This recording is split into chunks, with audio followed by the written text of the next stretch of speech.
Yeah, the film that put me on the map. I looked like a spring chicken there. One of the first scenes we shot, as far as I remember, and I was still in the process of,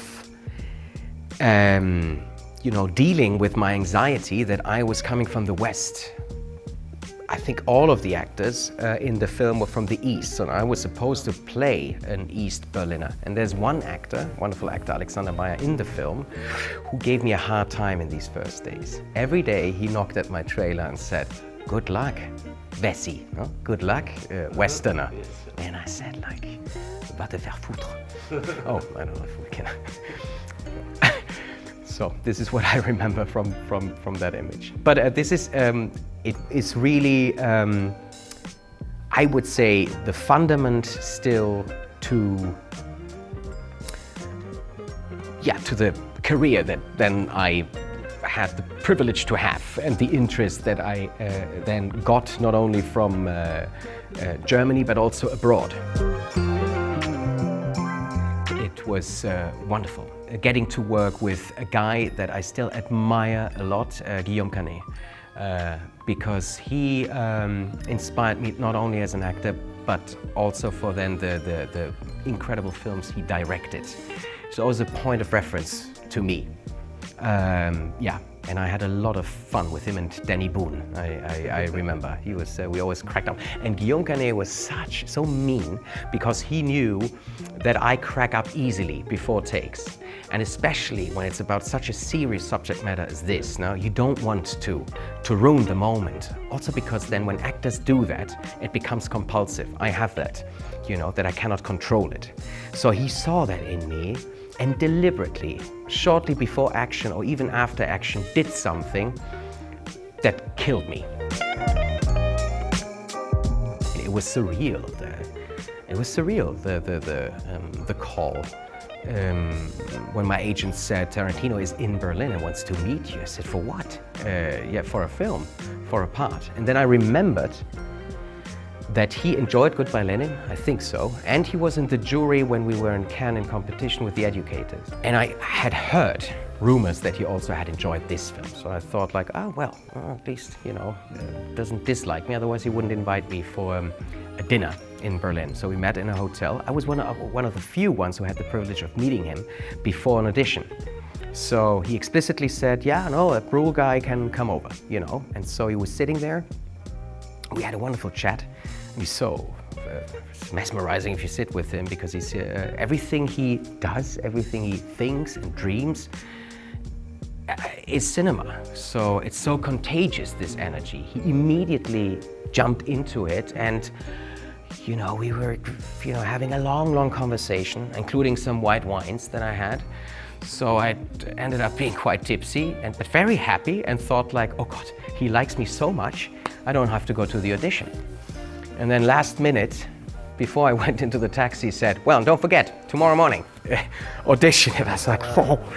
And so, and even though that was quite miserable for my part, the audition, it worked out. I was very nervous. And of course I knew, being a German, what it meant arriving in Vienna. They can be so mean. You know what? It ended up being because there was I heard these voices and the whispering of this little German is gonna play. So in restaurants, I stopped going to the bathroom because I didn't want people to talk behind my back. Sometimes I was about to explode. I also sat at dinner tables with Nicky's friends who all looked at me with that look, I'm not sure, so I didn't go to the toilet. So, didn't want to be backstabbed. Any of the critics, also a little bit, but obviously the most important critic obviously was Nicky. So imagine the relief, it felt like a ton, when he said, it was good. And you made me less of an asshole than I actually am, he said, which was his way of, expressing a compliment. And I watched it twice with him. In Toronto and in Vienna, he was sitting next to me. And in Vienna, I was discreetly looking over to him towards the end, and he had a little tear on his cheek. So, and he's not a man who was very emotional. I remember I was in London, and I was shooting a film with Bradley Cooper and Omar Sy, set in the restaurant world, and I was playing the Maître D'. In order to get ready for that part, I dressed up in super suits, and ties, and I started to work at as a Maître D' in a 2 Michelin restaurant in London. And then the guests really thought I was working there, showing them around in the restaurant, And while I was doing that, I got a call from my agent in America, and he said, like, Kevin Feige, the big boss, the mastermind, wants to meet you now. He's in London. I said, what, now?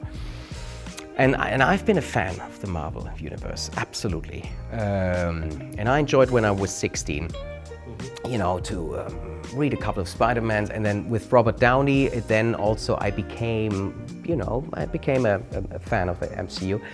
But not an extreme fan, not an expert, not at all. I was shit scared. I said, like, I cannot meet him today. I need some time to get ready. I mean, what is it about? What is it about? And the actors, the agent said, as they are, it's now or never. It's he's here to see a theater play, and he wants to meet you right now. So go there. So I went there with my little suit, and then we sat down. And it was funny because I changed the